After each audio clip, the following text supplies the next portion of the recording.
Everybody, welcome to the inaugural Chairman Press Conference, where I'll start being able to answer some of your questions after all the league events. But obviously, this is a big week, a week that MMA changed for the better. I think it changed for the better for fans, changed for the better for fighters, changed for the better for commercial partners. With PFL acquiring Bellator, we now have the opportunity to continue to change the game. We've always been a disruptor. We've always been an innovator. We now have the fighter roster to become a co-leader in MMA. And so with that opening, I'll take any and all questions you guys have about any topics at all. Just let me know what you want to know. Well, I just said kind of a historic season, I guess, overall, especially with the news. But just tonight, the championship, another one in the books. What are your thoughts overall on tonight and the year as a whole?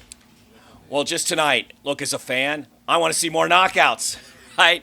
But you can never control that. Look, you put 6 title fights on the line, you never know what's going to happen. But did I think the fights were high quality? Sure.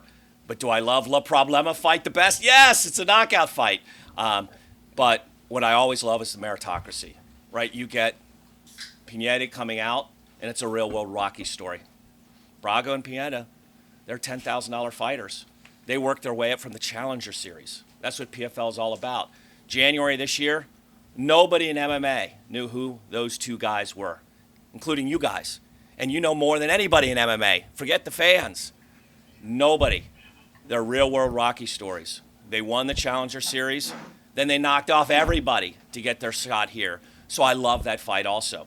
And that was a nice war, an unsurprising war. So to me, there are always great stories, whether they're champions or underdogs. But in the PFL, the best have to beat the best. But sometimes the unknown beat the best. And so I love that fight also. So the effort of finishing fights, I saw a lot of people online tonight saying, what about elbows, at least for maybe the championship fights? Obviously not during the season, but could we maybe look at tweaking the rule set a little bit for showcase fights and championship fights? Look, it's a great question. What I did say on Ariel's show is Bellator will follow the full-out rules. Because when you have one-off events, you don't need to protect like you need to protect for the season. In order to have 4 fights in a row, you cannot have the elbows. And it seems weird to change those rules for the championship.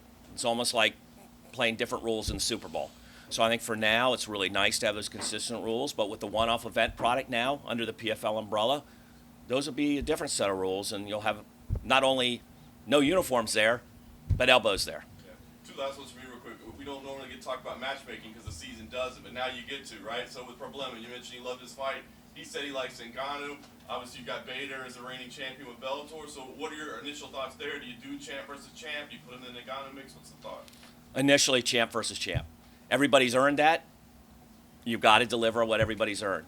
So champ versus champ, right down the line. And then after that, it's all fair game. Right. But also we have a little bit bigger plans for Francis that we're trying to put together. We'll see if we can put those together. But then after the champ versus champ, then we'll see what happens. Well, that kind of leads me to my last question. Then does that apply as well to Larissa and Cyborg? Because, Kayla's the fight that a lot of people didn't want to see, but Larissa is the champion in that division. So is it champ versus champ down the line there as well? It's champ versus champ. Well, Larissa's earned that, but will Chris then fight Kayla in 2024? 100%. That is going to happen. Chris will have 2 fights in 2024. Kayla have 2 fights in 2024. One of those will be Chris against Kayla. But we think that Larissa has earned that. Once again, you have to give them champ versus champ. Chris is the champ of Bellator. Larissa's the champ here. So you've got to see that fight happen first. And then coming out of that, though, you'll see Chris Cyborg against Kayla Harrison as the next fight in 2024. Hi, Donn. Just coming off of that, was there a reason why Cyborg wasn't here to do the face-off? I think everyone really liked those face-offs and noticed that she was one of the only ones not here. Yeah, there were about half the fighters that could make it and about half couldn't. We weren't able to invite them until 3 days ago. The deal didn't close until Saturday. We didn't make the public announcement until Monday. It's obviously a holiday week. So even you saw Ryan Bader was able to make a Zoom appearance but couldn't come here. So we were able to invite everyone, but only half could make it. We're only rolling this out to our employees on Monday, and the Bellator employees on Tuesday. So we're really pleased that even 4 champions could make it. Is there any worry that Chris might retire and not come into the season? Because I know that she's boxing, she's talked about potentially retiring. Is there any fear about that, or have you had talks with her? We have not had talks with her yet, but Chris wouldn't be in the season. She would be on the pay-per-view or the one-off Bellator events, just like how Kayla wasn't in the season this year. So both, Kayla and Chris would just be in the one-off events next year, not the full PFL season for sure. And in terms of retirement, we haven't talked to her, but all fighters always know when they do and don't want to fight, and that's not anything that we ever control. But I think she signed a big contract. I think she wants to add to her legacy. I don't think she needs to do anything to earn her legacy. Her record speaks for herself. I mean, she's one of 2, 3, 4 the best to have ever done it in the female MMA community. But I think she'd love the opportunity. We have 2 of the greatest fighters in the world, in Kayla and Larissa, that she's been tested against in the last 5 years. Who would want to do that? Last one for me.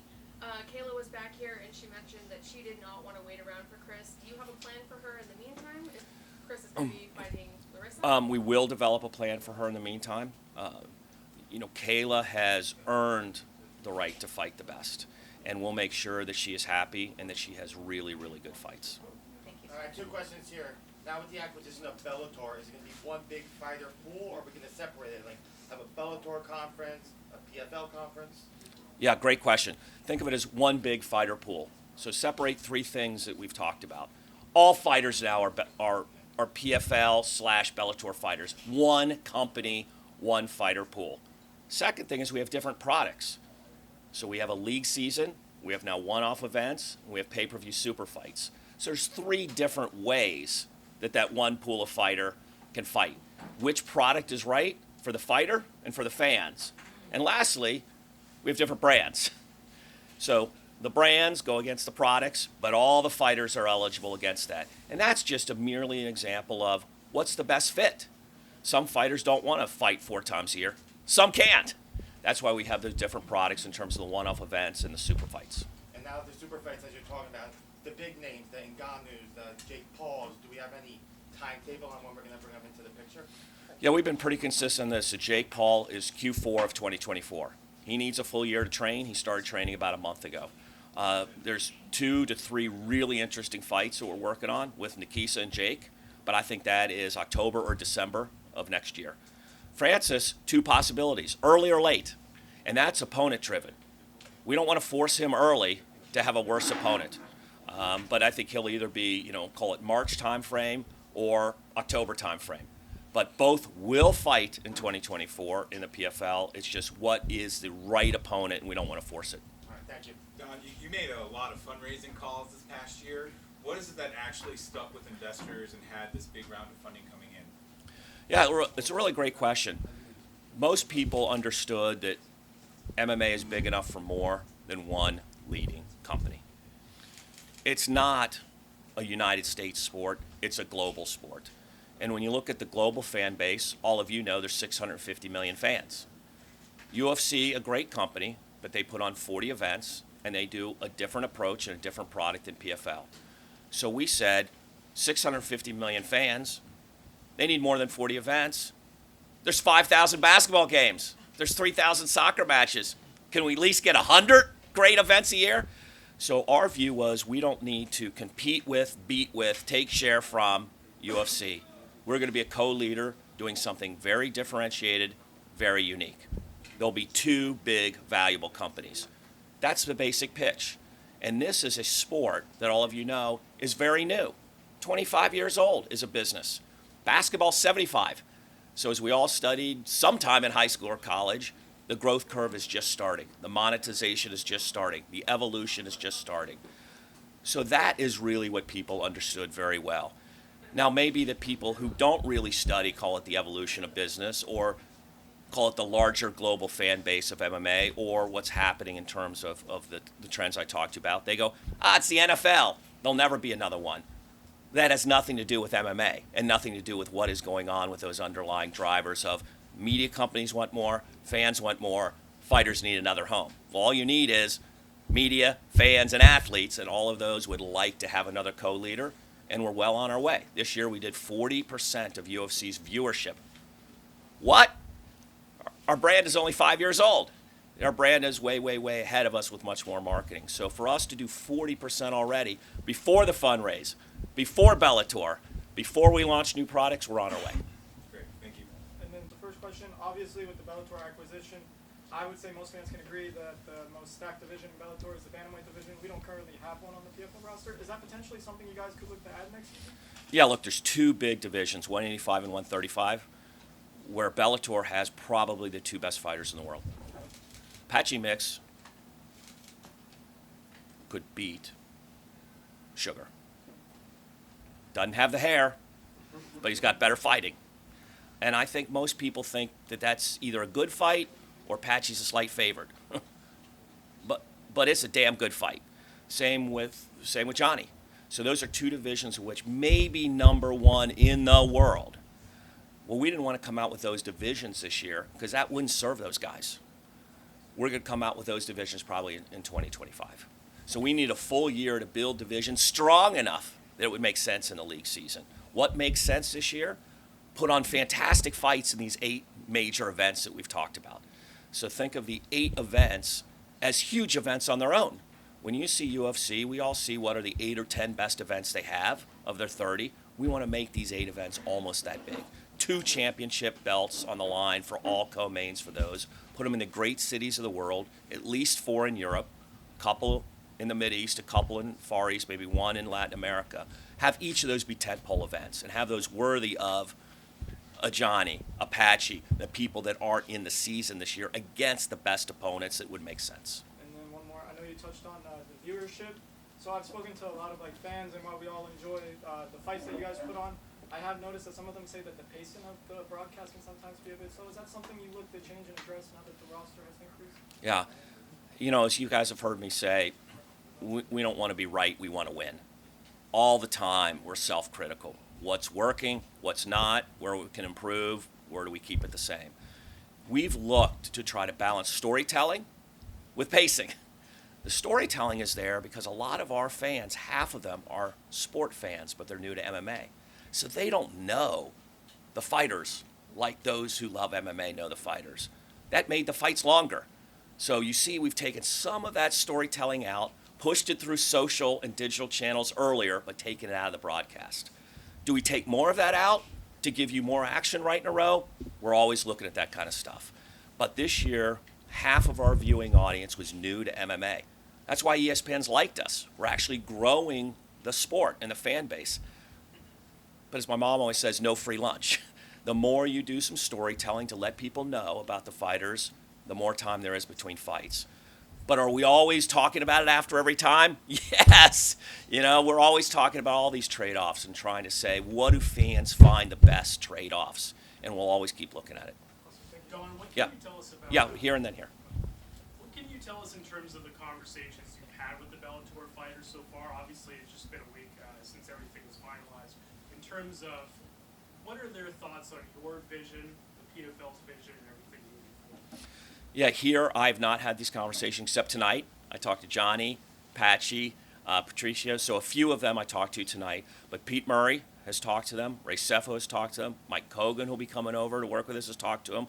So I'll pass on their feedback, which is more broad than the 3 conversations I had tonight. And people, I think, would have 3 things to say. Number 1, super exciting. Remember, they think of themselves as the best in the world.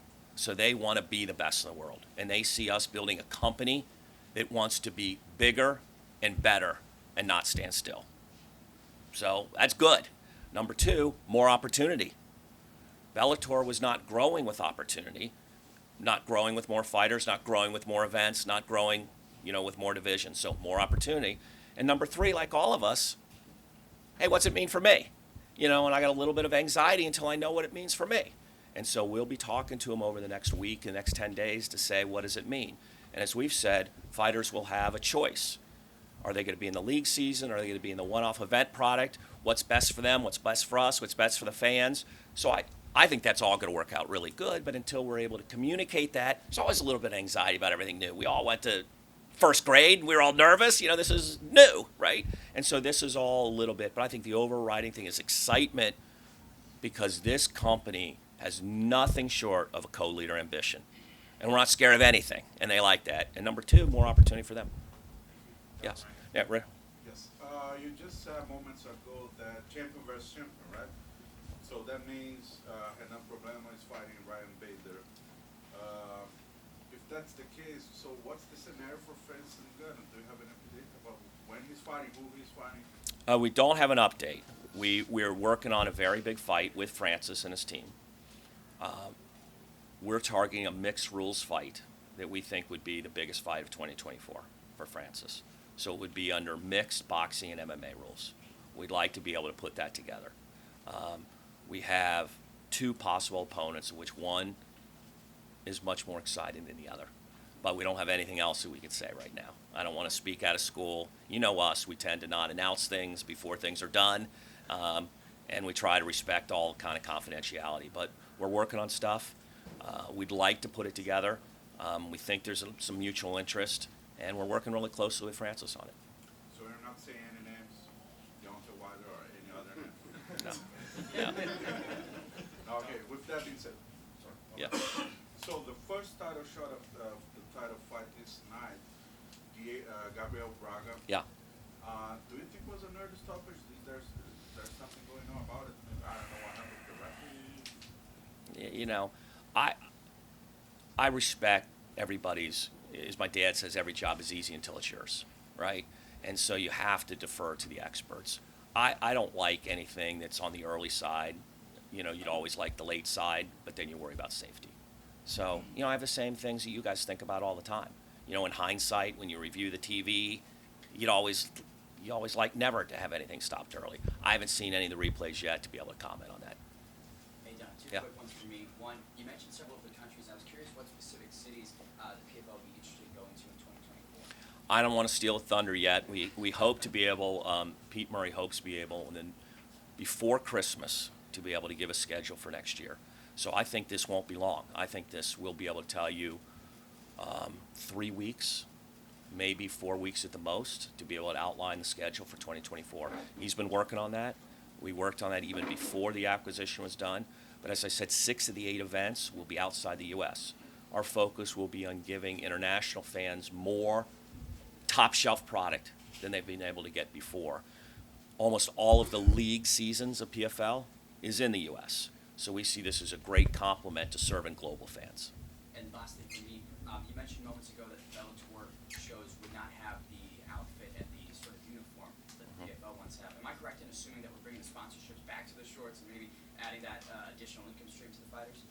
Well, with the PFL now, they have a spot on the short that they get the income stream. Remember, we own a spot that we sell to national sponsors. They have a spot. So we'll run the same kind of thing with Bellator, of which the way that we call it everything clean but balanced is spots are controlled but spots are open. So we'll run the same kind of program with Bellator. Hey, Don, are you right now? Do you encourage Yep. Bellator fighters and PFL fighters to start calling each other out for fights leading into the next year? I want everybody calling out for fights. You can call me out for a fight now. Look, I think the more that people are open and expressive is good, and it's interesting. I like to know what people are thinking. I don't like anything that's not authentic. You know, sometimes I think a lot of the fight talk is inauthentic, and I think fans know that, right? So anything that's really you, do it, right? Talk about it. But I think you can talk about it. Once again, we're all one company now, and we're all on the same mission to become the co-leader in this sport. So PFL fighters, Bellator fighters, we're all one fighter. Call out anybody you want to fight. Call out them, call out us, call out the guy on Mars. Do anything that you want to do to become the best in the world. If you put $1 million on the line, I'd call you out for a fight. Yeah, totally. But, Exactly. Last one, I think everybody was happy to hear on MMA Hour you said that you guys are offering all 21 or so Bellator employees Yes. jobs within the new merged promotion. But you do have a fully staffed company, right? 52 or so employees on PFL side. So how is that really going to work? You don't want to. I'm sure you don't want to have two people doing one person's job. You know. So how would that play out? We have a bigger meal to serve. We got 8 one-off events now with 6 of those 8 internationally. So we need more people doing more things, number one. Number two, we also have more revenue to build. We have a whole new product that we've got to build that revenue stream off of, which hadn't happened under Paramount. So not only do we have an operational side of the business, we have a revenue side of the business. So we definitely need the bodies to do that. So we've told anybody who wants to work as relentless as we have, to go from 0 employees, 0 fighters, and 0 fans in 5 years to what we're talking about today, man, we can use all the bodies we can get. We got spots for you. Obviously, Scott Coker has a good relationship with the guys over at Ryzen and, built that going. I'm curious, do you have any plans to maybe keep that alive? It's interesting. I reached out to Ryzen 2 weeks ago, and I let them know that we'd be glad to talk to them, and we had one open spot on 2024 that we hadn't even booked the event yet. And if they'd like to talk to us about that, we'd be open to doing that. That was a huge, successful event, and we want to continue to do things different. And what does that event look like? TBD. But that event itself, I think, was interesting. That event was huge. You guys know that. You saw that event. So we've reached out and let them know that we're glad to talk about that, even as soon as, putting it in the third or fourth quarter of next year. Hey, Don. Yeah. So you mentioned the word top shelf product and the word revenue. So what's the potential or possibility of us getting a PFL video game that comes to console? So, look, we want to do more intellectual property and more content in more places. Why? We got to grow our brand. Everybody who sees the product says, awesome. But sometimes I go to the Verizon store, sometimes I go to Chick-fil-A, and I say, hey, do you watch the PFL? People go, huh, what's that? And I go, ESPN Friday nights. They go, I love that, okay? But they don't know the PFL right away. So everything we can do to have more content on more platforms with our brand, we do. Right now, we hadn't had the opportunity to do that with the right partner, but do we want to do that now that I think we're a little bit more established with a little bit more oomph?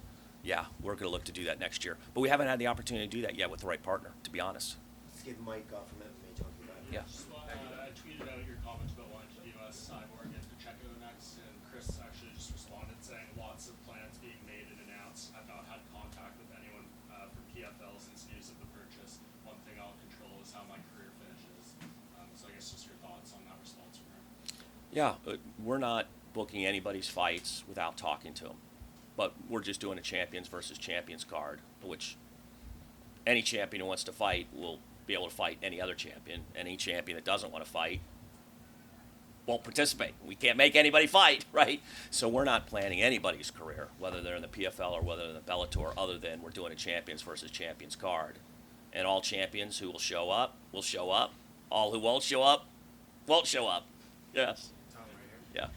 How does it feel to come to DC and have a historic event such as this in the capital? Well, as many of you know, I live here, about 12 miles from here, Northern Virginia. I've been here about 25 years since I started working for America Online. And my first investor was Ted Leonsis, who was also my long-term business partner. Just so for me, it's less about the historic place and more about it takes me back to when we were nothing. And all of you have been nothing, and I've been nothing, and you try to become something. And you have a bunch of people tell you that won't work, you suck, no, or they don't even reply. We've all had that 1,000 times. And so what I like to know is on behalf of the fighters and the fans in our company, we're getting somewhere.